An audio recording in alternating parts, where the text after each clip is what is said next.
Okay. So, good. So it's a great pleasure to welcome today's speaker, Ray Ashoori. Ray, turns out, went to the same high school as I did and had the same physics high school teacher I did, although displaced in time by a decade or so. He has other claims to fame, though. He was a graduate student at Cornell, then a postdoc at Bell Labs, like everybody else at the time, and then moved to MIT, where he's been ever since.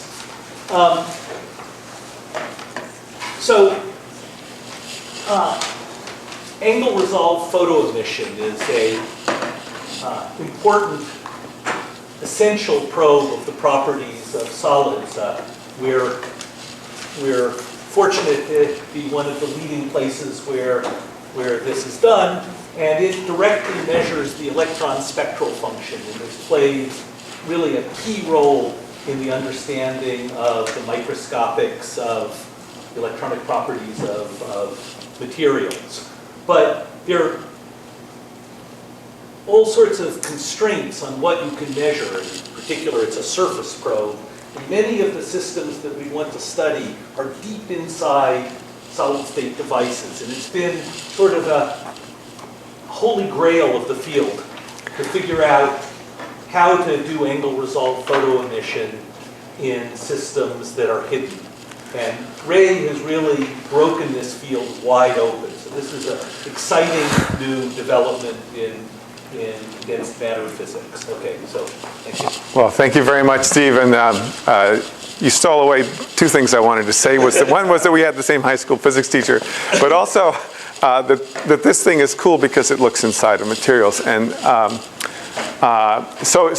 this works. And so what we have here is are the bands of a quantum well, and this is a very simple gallium arsenide quantum well, so that we get nice parabolas. Anyway, you'll see this later in the talk as we go on. There's a lot of stuff that we've done that is not angle resolved, where other really cool things happen. So I'd like to tell you the full story through this. All right, so some people I want to thank up front. There were students who started this. I started this work back in the 1990s. It was a student I haven't listed here, is Ho-Bun Chan, who's now a professor at Hong Kong University of Science and Technology. Oliver Dow is this technical genius who really made huge strides in this experiment and made it work. I'm going to focus mostly on work by these two people, Junho Zhang and Hyunmo Yu. Junho has gone off to become a professor at Seoul National University, and Mo is fortunately still in my lab taking great data. All the samples come from this man, Lauren Pfeiffer. All right, so first I'm going to give you a background of 2D quantum Hall effects and how it happens. And then I'll tell you about our technique, which it's a kind of contactless tunneling spectroscopy, and it uses hundreds of thousands of electrical pulses to make it work. I'll then show you how we stumbled on something that really surprised us, which was vibrations seen in tunneling, a sharp resonance that arises from vibrations of an electronic crystal. And then I'll tell you about this momentum and energy resolved tunneling that looks a lot like ARPES. And finally, I'll show you how we can do spin resolved tunneling. All right, so the system that we're going to talk about mostly today, although the techniques we're broadening to other materials, but this is the gallium arsenide, aluminum gallium arsenide system. Aluminum gallium arsenide, you can grow, well, if you're Lauren Pfeiffer, you can grow this, first of all, really ordered and clean, but also you can switch materials in one atomic layer in a machine called an MB machine to grow this crystal. And so you can make a sandwich like this. Now it turns out that aluminum gallium arsenide has a bigger band gap than gallium arsenide, and so you can trap electrons in this layer. And so you can think about the conduction band edge in gallium arsenide as doing something like this. And of course, this just has particle in a box type states that look like this. Now, you can think about having ground state of that quantum well, first excited state, but this traps electrons. Electrons are trapped in these quantum states between these gallium arsenide barriers, but of course they're free to move in the dimension that runs parallel to the walls, in the two dimensions that run parallel to the walls. So what we do is we pour some electrons in this, and they fill up states, these transverse states, up to some Fermi energy that's small compared to this splitting. And so you don't have to worry, none of the electrons are in this excited state. They can't get there because the temperatures are much smaller than that, this splitting. And so therefore we really have a two-dimensional electronic system. Now, a 2D electronic system you can think of as filling, as you add electrons to it, you fill up some Fermi disk, you fill out to some K Fermi, and it has a constant electronic density of states. So you can make contacts to such a thing, and this is what has won some people the Nobel Prize. You make contact here, contact there, run a current through, but you can also measure the voltage drops and transverse voltages here. And when you do that, you see this remarkable effect. Klaus von Klitzing saw this in 1979, where the Hall voltage displays these plateaus, and he knew this number, which was Planck's constant divided by electron charge squared is about 25.8 kiloohms. This is half of that. This is a third of that, and a fourth of that. So that was a really remarkable thing that out popped the constants of the universe out of this very simple measurement as you ramped up the magnetic field and looked at the Hall voltage. At the same time, if you make internal contacts to the 2D system, you find that when you're sitting on one of these plateaus, the system behaves like an insulator. So you have a Hall voltage, but you are actually looking at something that doesn't conduct at all internally. So that's strange. And between these plateaus, well, then there's some conductivity. So as I mentioned, there were Nobel Prizes that came out of this, studying these 2D systems. And just huge amounts of new concepts that developed magnetic skyrmions in these systems, charges forming into stripe or bubble phases. If you make two 2D systems, you can make a kind of excitonic superconductivity. People have thought a lot about a particular quantum Hall state called the 5/2 state. So by the way, this is h over e squared divided by an integer, but there are also plateaus, if you make really clean samples, where that number is a fraction, like a third. Instead of 2, you can have a third or a fifth. Or 5/2 turns out to be another fraction, and that's kind of a magic fraction that people are spending a lot of time thinking about because it may exhibit non-abelian statistics and give you potential for quantum computing. And in graphene, there's been a lot of other work done, like that's a whole other field in itself. So now if we turn on a magnetic field on a two-dimensional electron gas and just think about it, well, electrons in the interior would go around in circles because there's a magnetic field.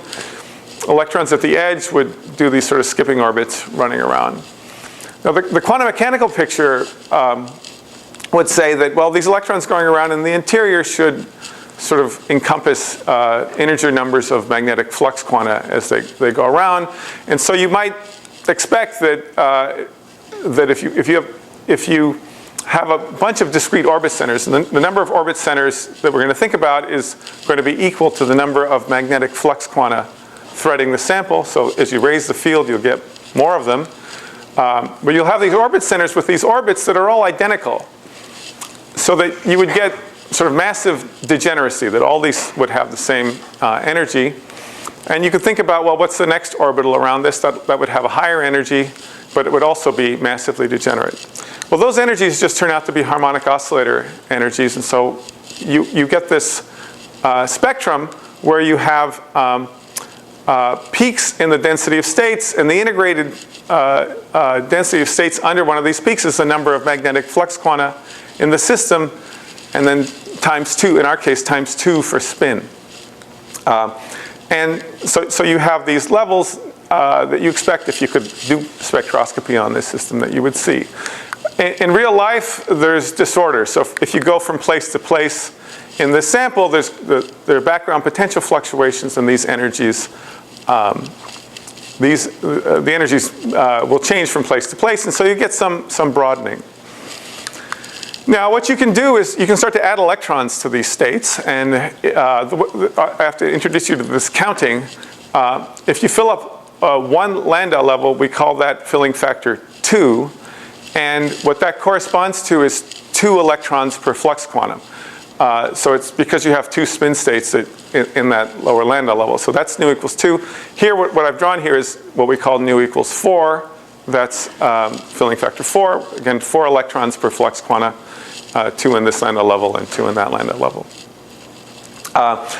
Now, if you think about what's going on in terms of transport measurements in these samples, it turns out that when the Fermi level is between these Landau levels, this is where the system behaves like an insulator internally, and where you have the quantum Hall plateaus.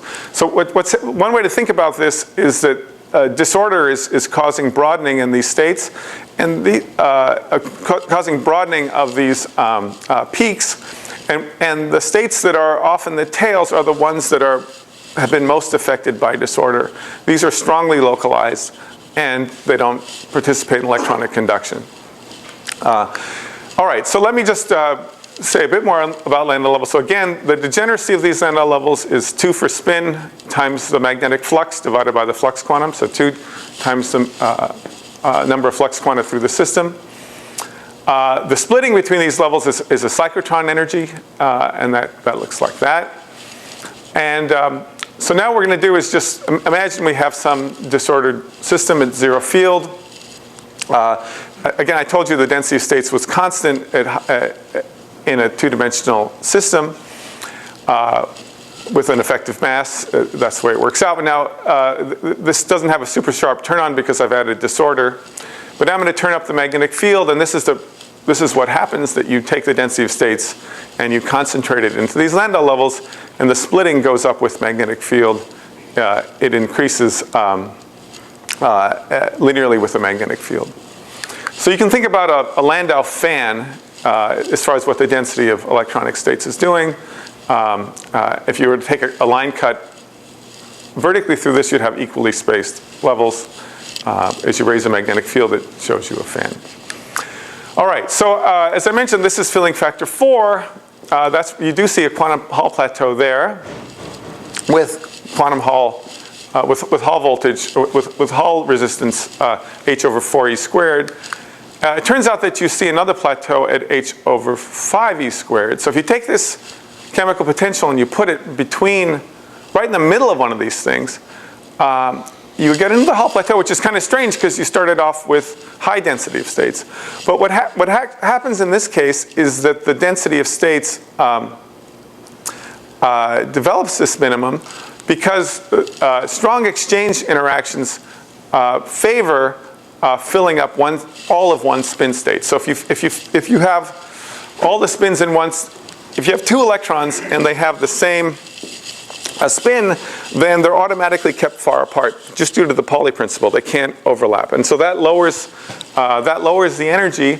And when you have filled one of these things, what that favors is a kind of ferromagnetic behavior where you've aligned all the spins, and so there's a spin gap. And there's low density states within this gap, and this is what you see.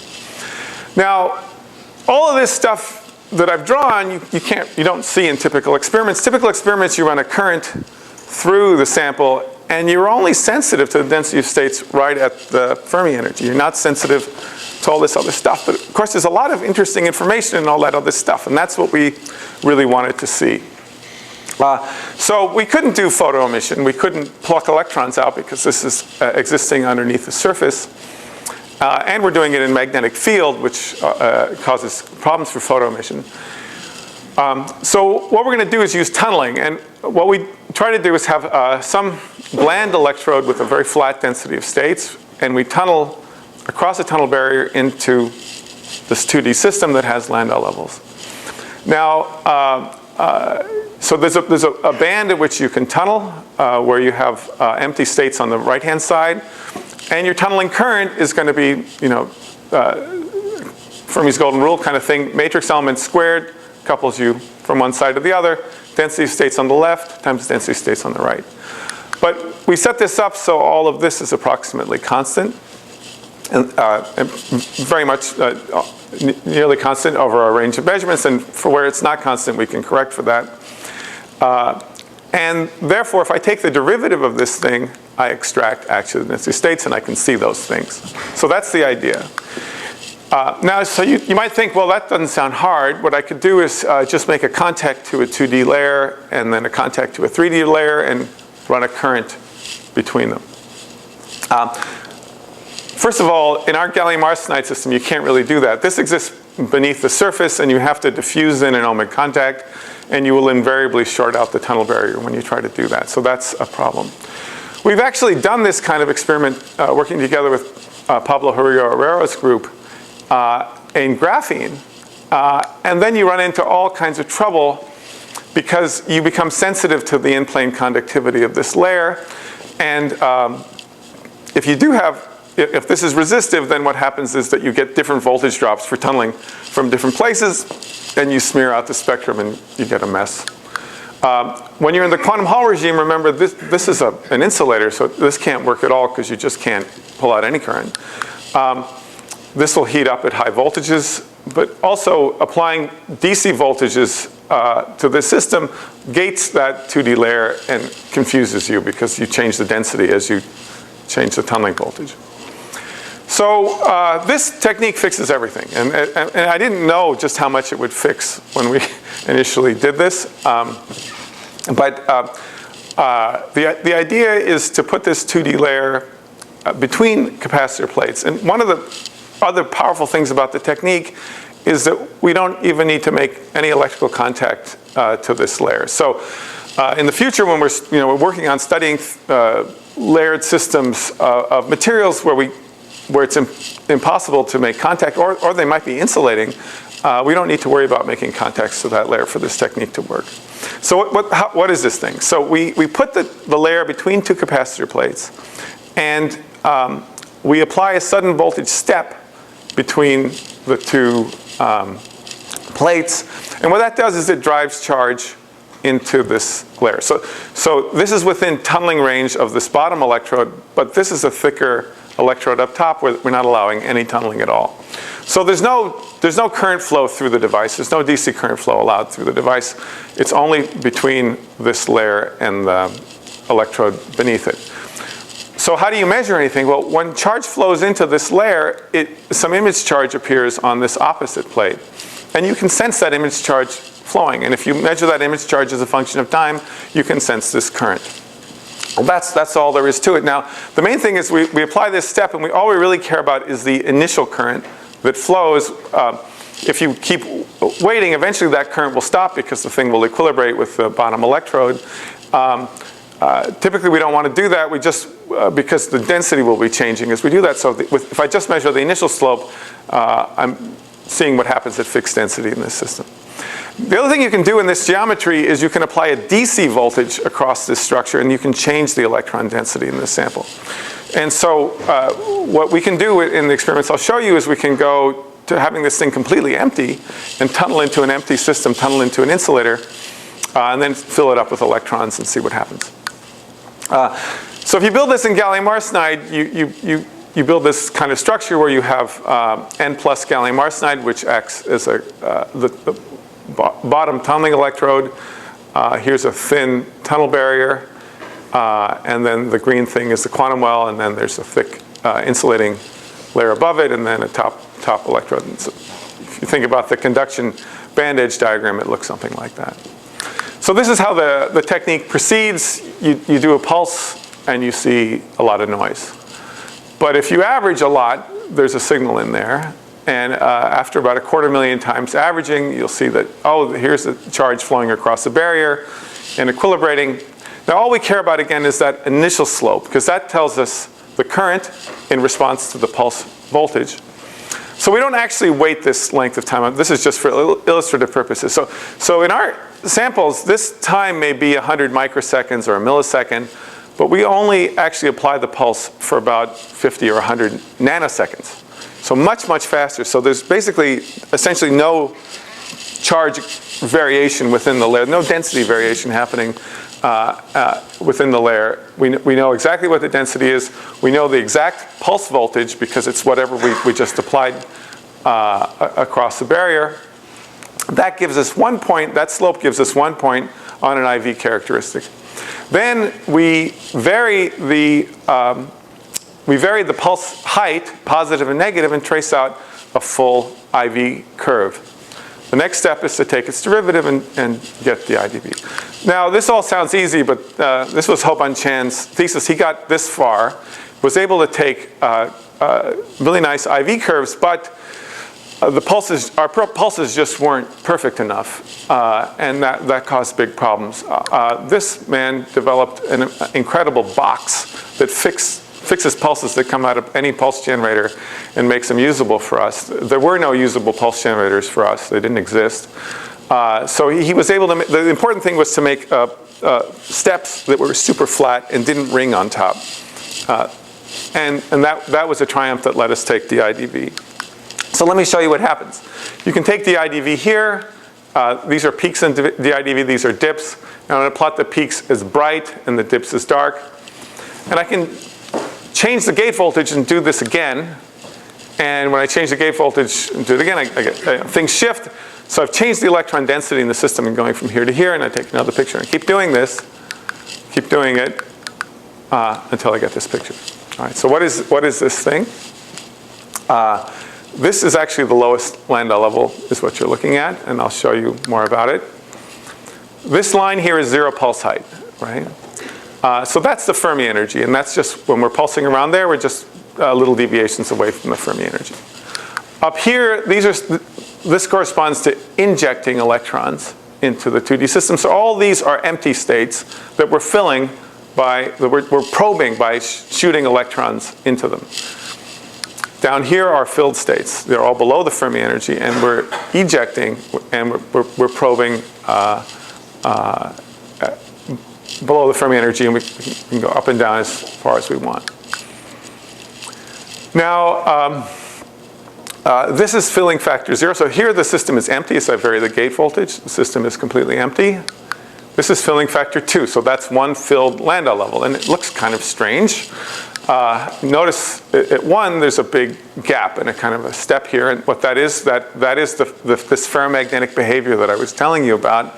That's this exchange gap, and so here the system is actually spin polarized, and at filling factor 1 it acts like a perfect ferromagnet. So again, the key features of the pulse tunneling is we can keep the electrons cold even if we apply big voltages, because we only apply very short pulses, and then we can wait a long time between pulses to let the system cool down.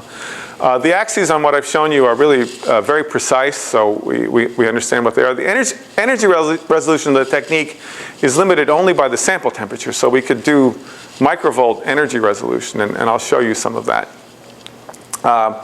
And finally, what's interesting is that way up high in this spectrum, we can see some features that depend on the system being very cold, which is kind of weird because you can go up to 3-4 millivolts, which is equivalent to 30 or 40 Kelvin, but it'll care up there that the sample is down at 20 millikelvin. And if I go to 50 millikelvin, what's up there changes, which is kind of crazy. But that's what happens.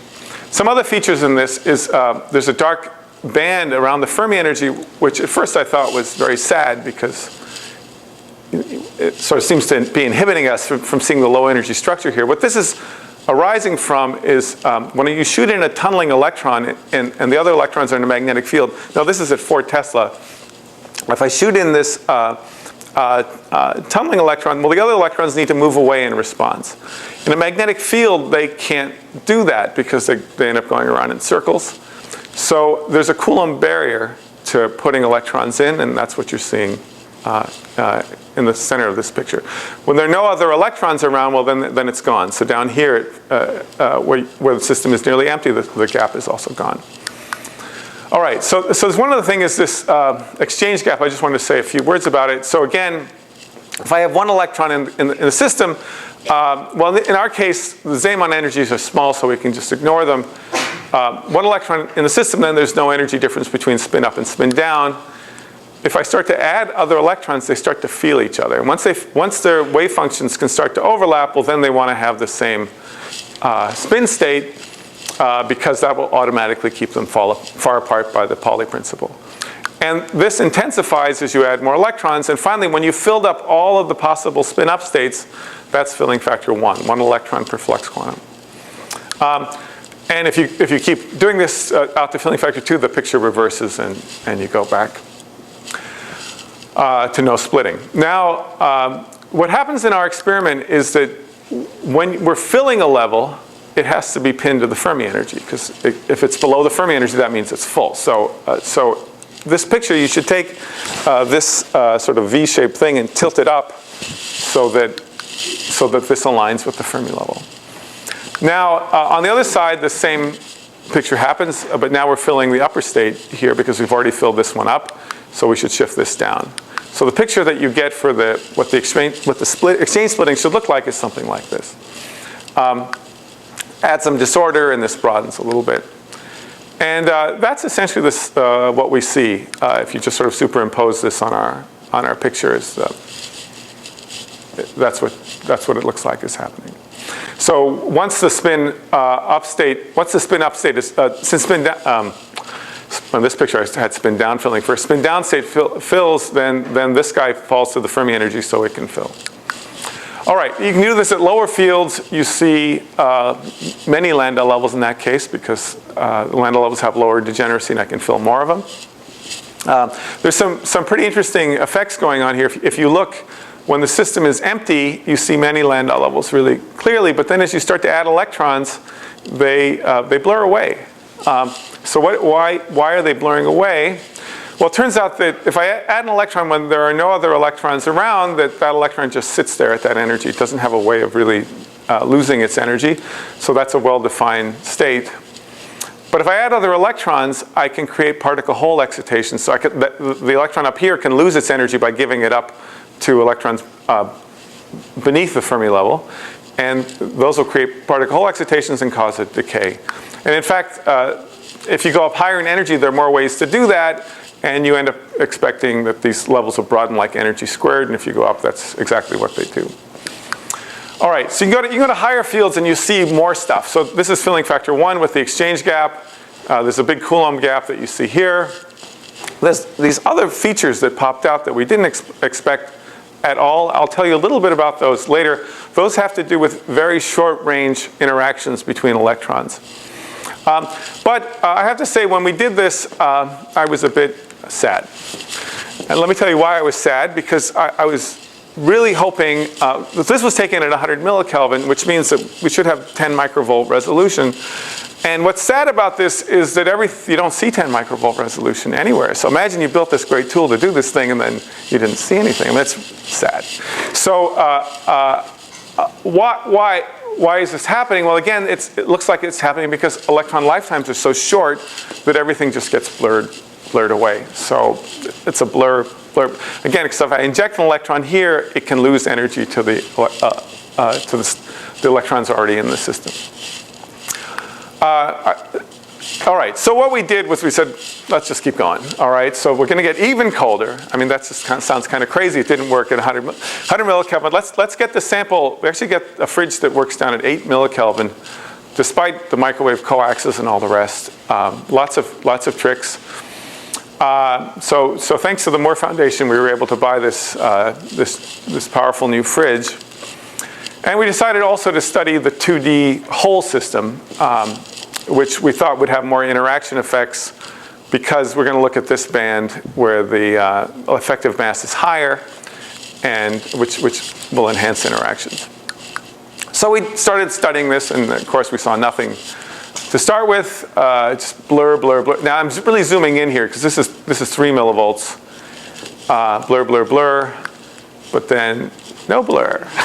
So this was really happy, and I was like, wow, we got something sharp. I mean, that is That was amazing. I mean, out of this blur comes this sharp thing. We had no clue what it was. It's centered on filling factor 1 right here. So, you know, that we just didn't know. I have to, this is something Junho just saw in data and showed me one day, and I was stunned. So what is this thing? So it goes from like filling factor 0.84 to 1.16 on this side. It's a dip over here, but it's a peak on top. So they have sort of opposite polarities on both sides of this thing. Here it's a dip, and here it's a peak. So what is it? Take a line cut. You see again the peak here and the dip here. This is a crazy thing. Is again this is we're down. The electron temperature is about 20 millikelvin. So electrons don't get quite as cold as a fridge because there are other things that heat it up. But as you raise the temperature, you know, by the time you get to 200 millikelvin, it's gone. So so where'd it go? I mean, again, 3 millivolts is 30 Kelvin. So this is affecting, you know, raising the temperature to 200 millikelvin is affecting things that you're seeing at 3 millivolts, which is telling you that all this stuff out here reflects the ground state, which is really kind of cool. Here it is, just looking at it as we raise the temperature and watching it go away. So we started looking at old papers, and you know, do you ever see this kind of anti-symmetric behavior in tunneling? And yes, you do. You see it in this case when you tunnel from a metal. This is from the 1960s. You tunnel from a metal into a semiconductor, and if there's an optic phonon in the semiconductor, your electrons can become dressed by it. And so basically, you can think about you know, this picture of a bowling ball on a mattress or whatever, that you're dressing your electrons with phonons, and that creates this feature. Now these are for optic phonons that are well defined in energy, and they saw a peak on one side, a dip on the other, just like what we have here. So it looks like we have a phonon, but this is some kind of crazy phonon because it's a phonon that goes away, I mean, whose energy goes to about 0 at filling factor 1, and then it cares about the electron density, so it suggests that it's a phonon that has something to do with the electrons. It is not an ionic phonon. It's an electronic phonon. So it's vibrations of the electronic crystal. So electrons are forming a crystal around this filling factor 1. And one way to think about this is right at filling factor 1, I have a filled band. If I move away from filling factor 1, I get vacancies, and those vacancies actually crystallize. So you can think about, you know, if you charge colloidal particles and you put them on a surface, they form crystals. So classically, this makes sense. You can do this on the surface of liquid helium. You can spray electrons onto the surface, and those electrons will form a hexagonal lattice, which you can even image. This has been done since the 1970s. But that's classical. So these electrons are you know, a fraction of a micron apart. So I mean, they're really far apart, and I mean more than a micron apart. And so you can make pictures like this with optical instruments and see this thing. But now what happens is that that's what happens at very low densities.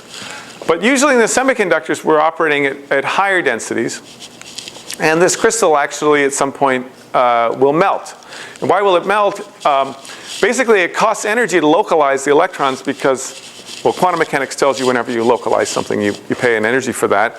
That energy of localization goes up like 1 over the distance between electrons squared, whereas the Coulomb energy that you win by localizing the electrons just goes up like 1 over the electrons. And so there's a crossover that Wigner predicted, and this is this quantum melting, which is what I believe we're seeing when this thing disappears.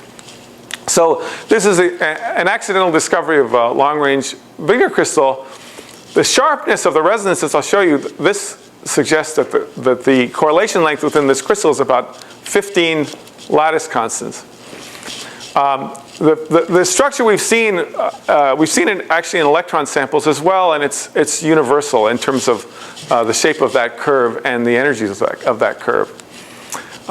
So let's again look further at this peak and a dip.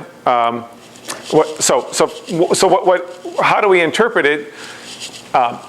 So if you had an electronic crystal in zero magnetic field, you'd have transverse and longitudinal modes. But when you turn on a magnetic field, you mix those two, and you get two other modes, one which you call a low energy mode, which you call a magnetophonon mode, a high energy mode, which is a magnetoplasmon mode.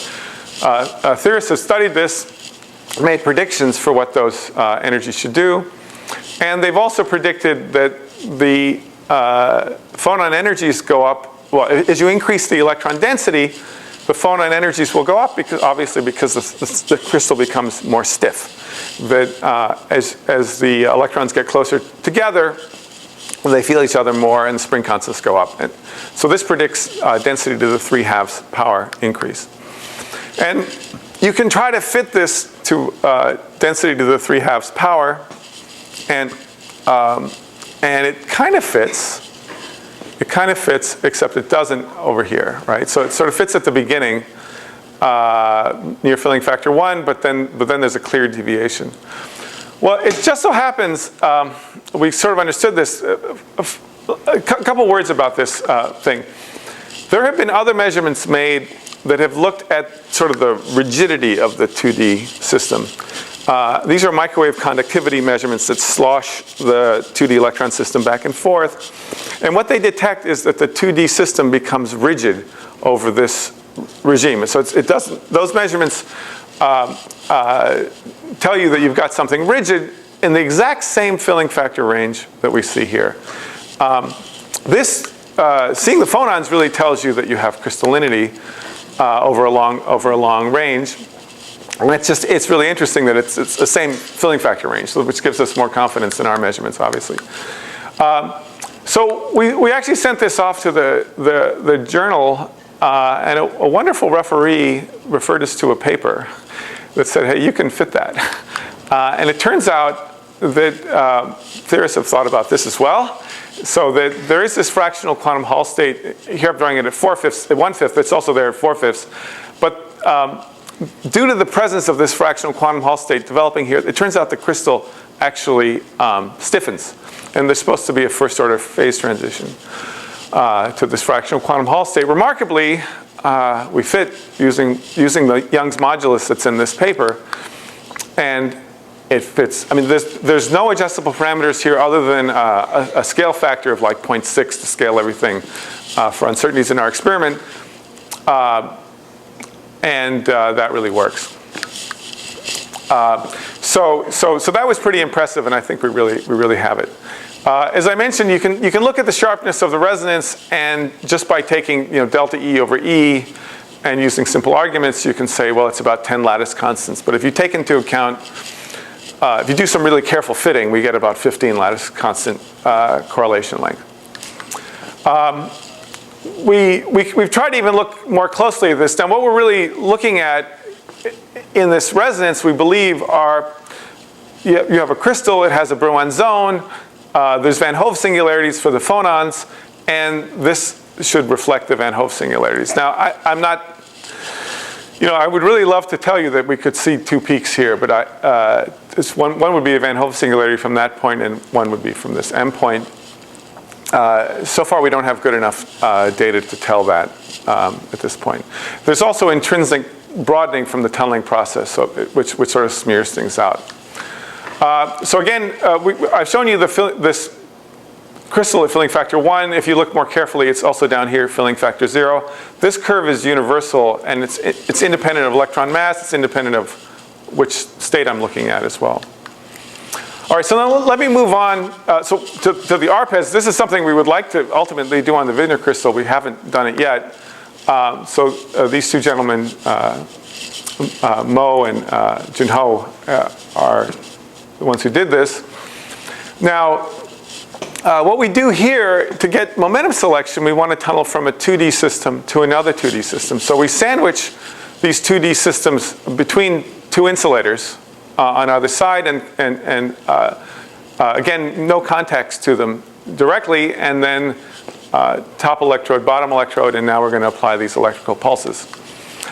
And what we're going to do is make one of those 2D systems so that it has a very low electron density. So we're going to really turn down the electron densities almost to 0. Now for us, it doesn't matter that this system is almost insulating because we're just going to use pulses to send electrons back and forth between the two wells. We don't care if it's laterally conducting or not. What we can do is then use that as a probe well. Then we'll have a target well on the other side by applying a magnetic field that's perpendicular to the tunneling direction or parallel to the 2D planes. There's a Lorentz force when you cross from here to here, and you get a momentum kick for electrons, which will be equal to the electron charge times the magnetic field times the distance you tunnel. That's what it comes out to be. And so you can just aim this thing anywhere you want in K-space using this. The target well, we can vary its density to whatever, over the range of densities we can vary it, and we can watch how the spectrum changes. So that's actually how we do this. This is real data. We're just aiming, rotating the sample in a magnetic field and mapping out the bands. So you can do this now and vary the electron density. So you can look at this in the depleted region. So this is just a slice of what I showed you before. You can look in the depleted region.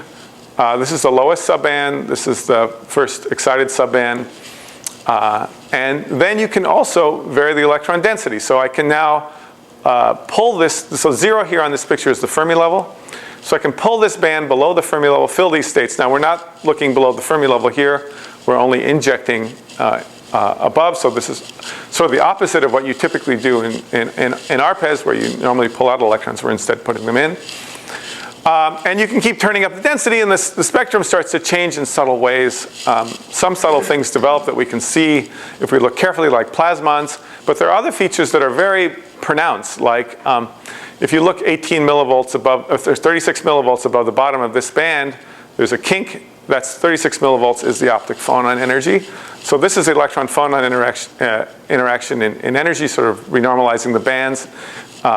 You see another optic phonon here, which is at higher energy, which we think comes from phonons in the algas, which are slightly stiffer. This gives us really a large degree of control. I mean, to be able to do this and directly vary the density and to do it to this resolution. So what we're getting here is the electronic spectral function, which you can think of has two interesting parts. First, there's the band energy. This is just saying that if I take a cut across one of these, it's a Lorentzian shape. It's broadened by this imaginary part of the self-energy, which is really just a term that has to do with energy loss, and that gives you the broadening. This is the real part of the self-energy, which just is the energy shift away from the band energy. So if we measure these things carefully, we see big clear kinks that have to do, this is in the imaginary part where we have added energy loss from hitting phonon modes, and they map just what you think, and they're exactly the energies you would expect. What's really fun is you can do this in a magnetic field now. So you can turn on the magnetic field. Now you can watch the Landau levels in K-space developing. So zero magnetic field, I have plain vanilla bands, but then as I turn up the magnetic field, I get little steps in this, and then those are the Landau levels. So this is the lowest Landau level, and the next one, and the next one, and so on. Now what's weird about this is if you look at the upper subband, it also has Landau levels, but there's this crazy splitting. And we did not understand that splitting at all when we first saw it. And then we realized that we were lucky with this sample, that the optic phonon energy was exactly the same 36 millivolts as the subband splitting.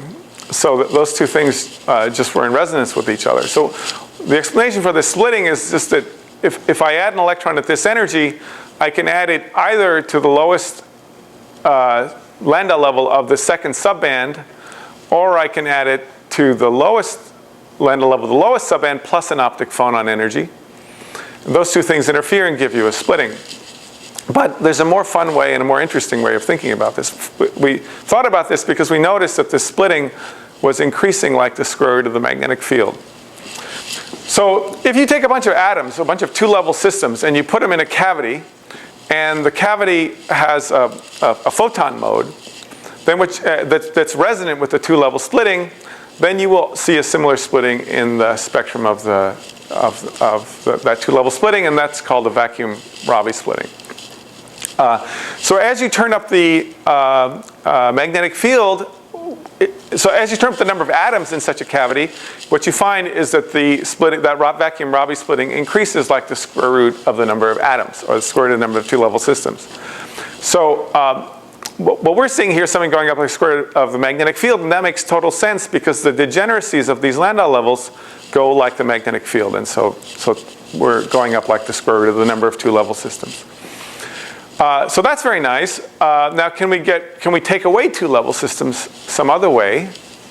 We can take them away by filling up this Landau level. If we start to add electrons to this Landau level, then they can no longer be active in this resonant process.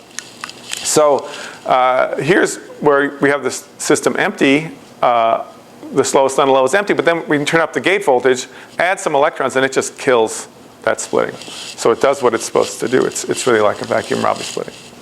Let me move on to spin-resolved tunneling. This is work by my student Mo. So as I've shown you before, you can think of these Landau levels as having spin up and spin down, and if you have a filled Landau level here, filling factor 2, those are largely degenerate. But if you're filling factor 1, you get this exchange splitting.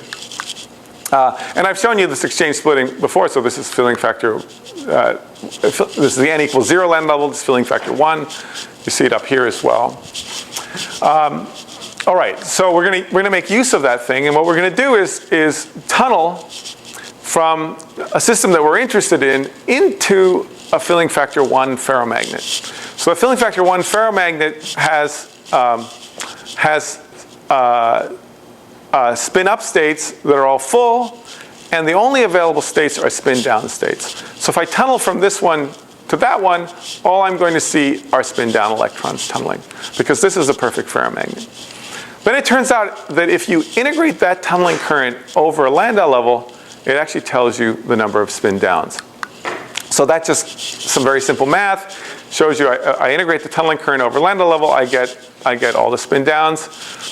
And that means that, and I can calibrate this whole thing because we can even empty this well and tunnel, so spin up and spin down will tunnel, and then compare that to letting only spin down tunnel. So we can extract the polarization of this well. We can know what the spin state is. And so we just do that again, tunneling from one layer to the other layer. One's a perfect ferromagnet, the other one isn't, and so on. So this is what it looks like in the data. So if you do 2D to 3D tunneling, this is just looking below the Fermi level. This is what you've seen before. So in 2D to 3D tunneling, this is the step that appears from being at filling factor 1. If you look at this 2D to 2D tunneling, where I make this system a ferromagnet, then as I vary the electron density here, when I hit filling factor 1, I can no longer tunnel at any energy over that Landau level. And you can see that as a dark band here. Okay. If I integrate over the dark band, I get 0, which means that this thing is perfectly spin polarized. You can also look down here below. You can look down here below filling factor 1/3, and it's totally dark, which means that the spins are polarized there. So this is the picture. Now you can now plot the polarization as a function of filling factor. This is early data. I have better stuff now. But you can see this strange behavior that it's fully spin polarized up to filling factor 1/3. And then at filling factor 1, you have a spike of polarization. So it's only polarized in a narrow window around filling factor 1. And then you get to filling factor 5/3, and it's spin polarizes on the other side. So what is going on here? I mean, this ferromagnet is very strange. This behavior of having a sharp point is indicative of spin textures forming in the system. And the reason these are called skyrmions, and the reason that they form is, imagine again I'm at full filling factor 1. If I move away from filling factor 1, if I take away some electrons, I leave behind holes.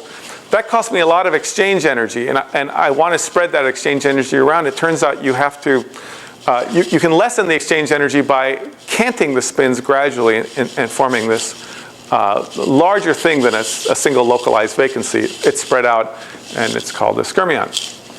Now, we've taken better data here. So this is just one example where you can see lots of interesting things. Filling factor 2/3 has this spin polarization.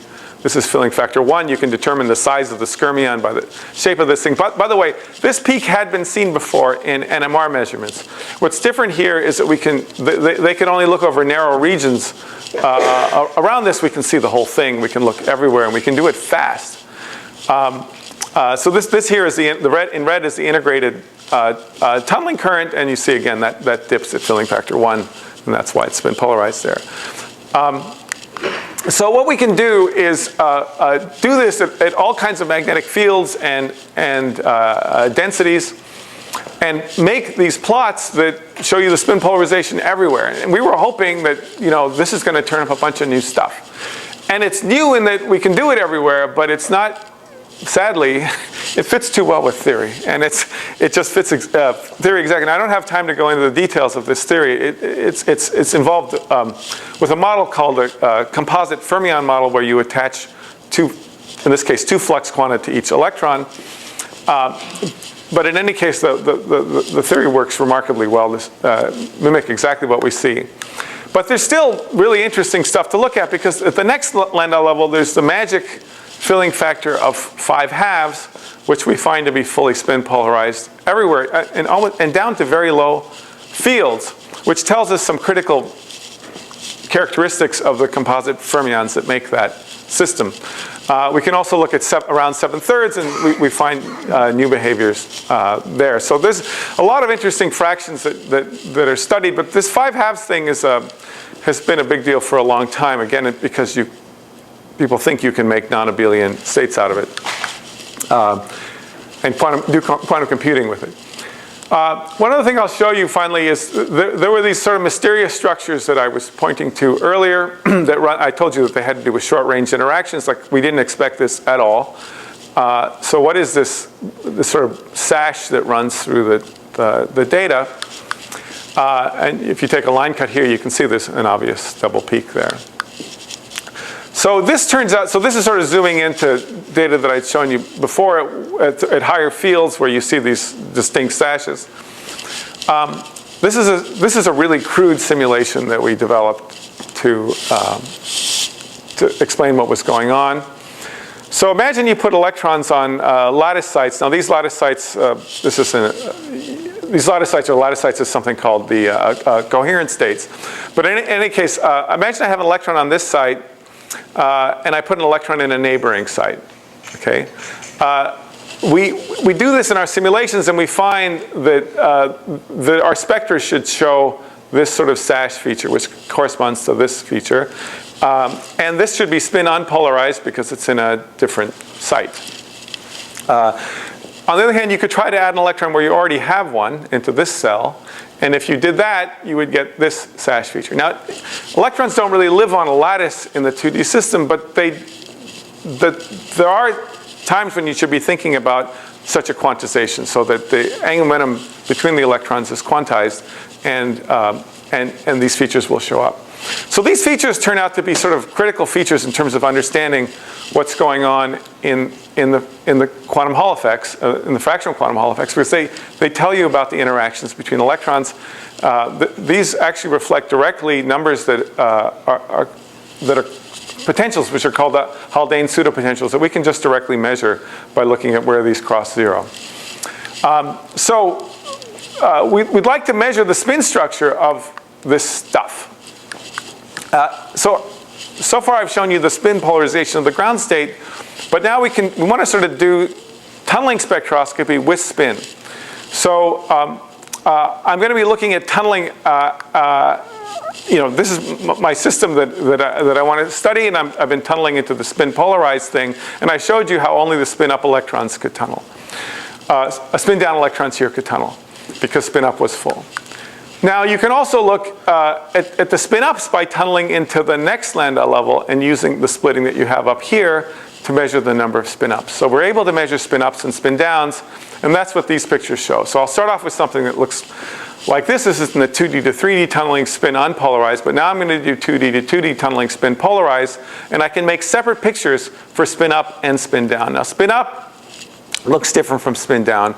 It looks different because it has this double peaked thing. So it has a feature here that's a peak and a feature down here that's a peak. Whereas this peak is completely missing in spin down. So what that tells you is that these line up, that this feature up here is spin unpolarized because I have it in both spins, but this feature down here is spin polarized. And that is indeed but what that lets us do is to paint this thing, paint this picture and say, well, this SAS feature is spin polarized. The other SAS features that we see are spin unpolarized. And that actually helps us to identify which Haldane pseudopotential that we're looking at, which in the second Landau level becomes hard. And so we can identify things with spin. So we have yet another piece of information in these tunneling spectra. In the excited state realm, we can, I mean, away from zero energy, not only do we see the polarization of the ground state, but we can determine the polarizations of these states higher up in energy. Just to end on one thing where all this is going, as I mentioned, you know, my big intention is to move this way beyond gallium arsenide. You can create these exfoliated materials and you can create these capacitor structures in them. We've created this structure with boron nitride, which acts like an insulator, but here it's thin and it's a tunnel barrier. And we're doing this pulsed tunneling across this system. And in that way, now, you know, does this work? Well, if we do capacitance, we see a nice Landau fan, but we also can look at Landau levels in this system.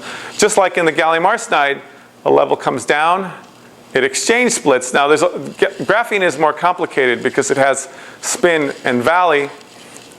So we have a bigger manifold here. Now, this is a tiny sample, so the signal levels are lower. But this was interesting. What we learned about graphene is that it's difficult because different samples give us different results, probably due to different twist angles of the graphene on the top of the boron nitride. But the power of this is that we didn't have to make any contact to the graphene. We could there are lots of interesting materials, such as many transition metal dichalcogenide materials where people have a hard time making contact to them. We could stick them inside this capacitor and directly measure their tunneling spectra. So that's what I'd like to do. And there's a lot of really topologically interesting materials, big range of things that we could see or materials where we could just measure the band gap very simply. They're insulating. They don't work in other techniques for doing this, but this method would let it work. All right, so in conclusion, we have this new tunneling technique that lets us look at quantum many-body systems, including insulators. We've seen lots of Landau level structure, et cetera, but the thing that was most amazing in terms of a surprise was this sharp resonance from the Wigner crystal. We've done this momentum and energy resolved tunneling, and in that we see lots of features like optic phonons and plasmons and this resonant polaron with a vacuum Rabi splitting.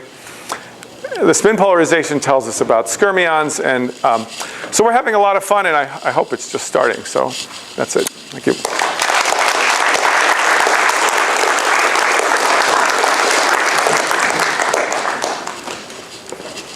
you have questions? Yeah, I have one, Ray. Yeah. So this magnetic field beaming of the tunneling, any chance you could use it to tunnel into high density things rather than just a low density quantum well? So do you have anything in particular? I mean, well, of course, I'm always thinking about high TCs, but put something where the electron density is. All right. So I'll say a couple things. I've talked with Philip Kim and others who play with making layers of Bisco, and ultimately you could take a single layer of Bisco and put it in there, and that could be quite interesting. Now, this wouldn't do the momentum resolution. To do the momentum resolution, gallium arsenide is nice because everything's at the gamma point and everything's aligned. Well, imagine I had two pieces of graphene. If they've got a relative twist angle, then I've moved my K points a lot. Now the other issue with this is that the amount of momentum throw you get depends on the distance from tunneling from one layer to the other layer. So what you would need in that case, you'd like to have a big distance, but right now we don't have, we're just using boron nitride. Boron nitride has a high barrier, so layers are really close together. Ultimately, I think we will find things like molybdenum disulfide, which we've tried before and we need to try again, which could make the distances larger. But we also need to come up with techniques for aligning the layers. So I think for doing this kind of stuff, I'm going to first start with, let's just do the energy-dependent tunneling. And, you know, over time, as I get to be really old, right? Then if I'm still capable, then I think you know, all this stuff is well beyond my wildest dreams so far in terms of how well it's worked. You know, it was all pie in the sky. So ultimately, physics, life works like this. Things, if you put enough effort and time into it, such a thing could happen. Other questions? So I imagine all this you did is really high mobility gas. Yeah. Are these experiments less sensitive to mobility than to conventional transport experiments? So what mobility does, I mean, cleanliness does is it sharpens everything in the spectra. So if I used a really just terrible disordered sample, then things would broaden.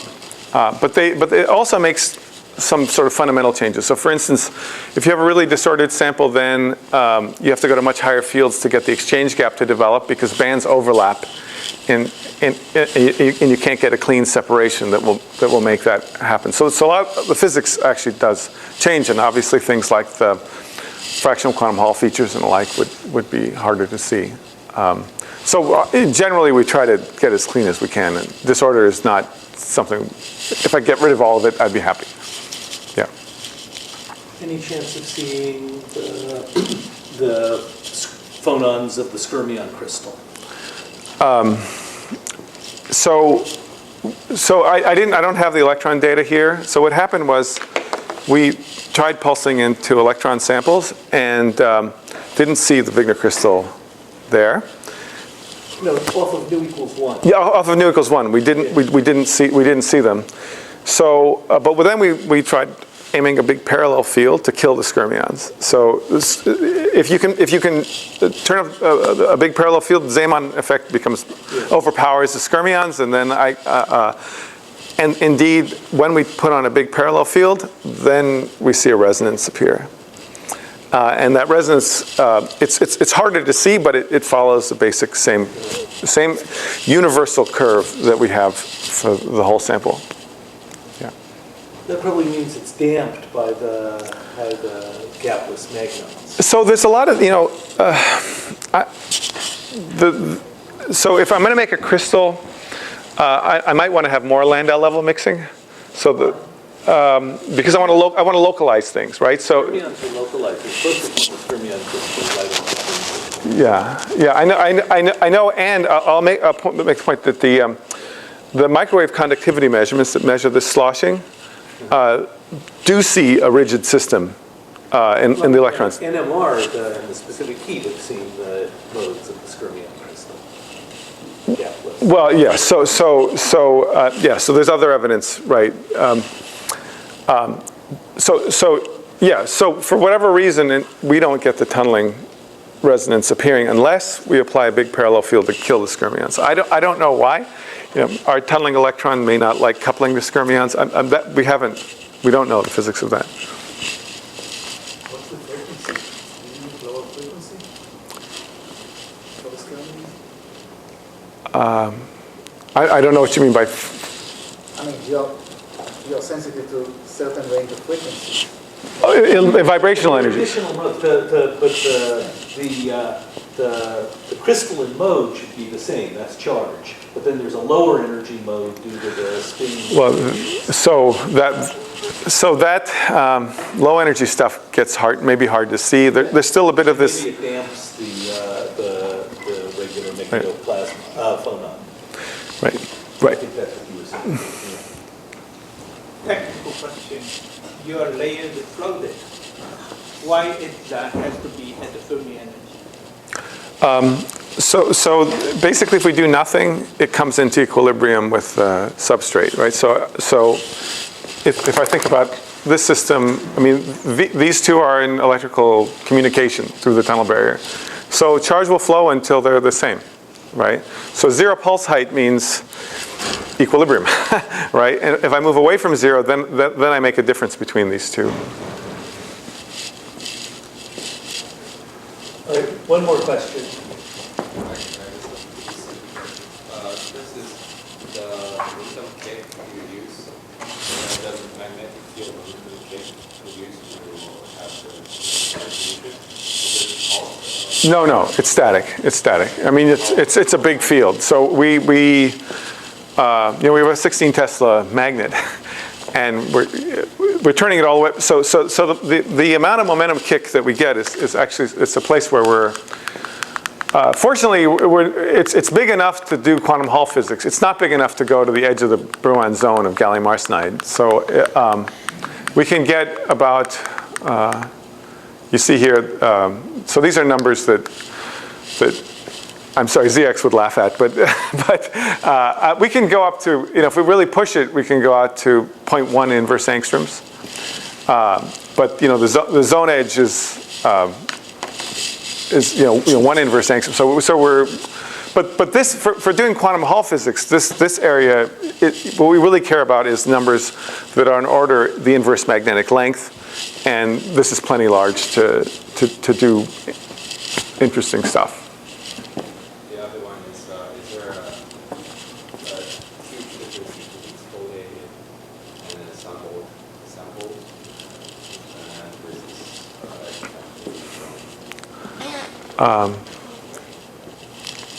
is there a huge difference between exfoliated? So I'm assuming, I don't know how the sample is example, but I'm assuming the hexagonal boron nitride and graphene are exfoliated in stack. Right. What do you mean by assembled? So. It's vertical, I guess.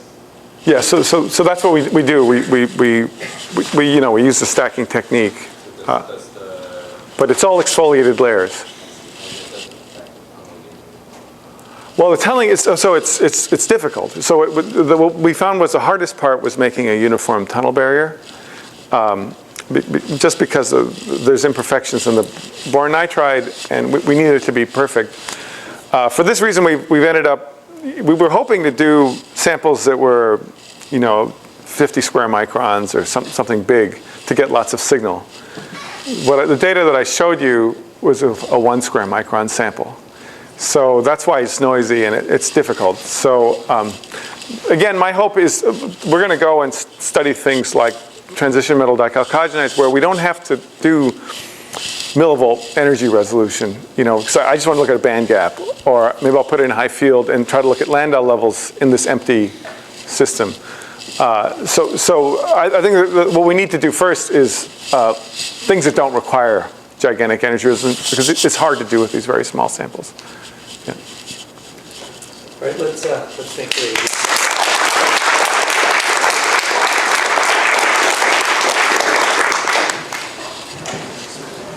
Ooh, you burned out my brain.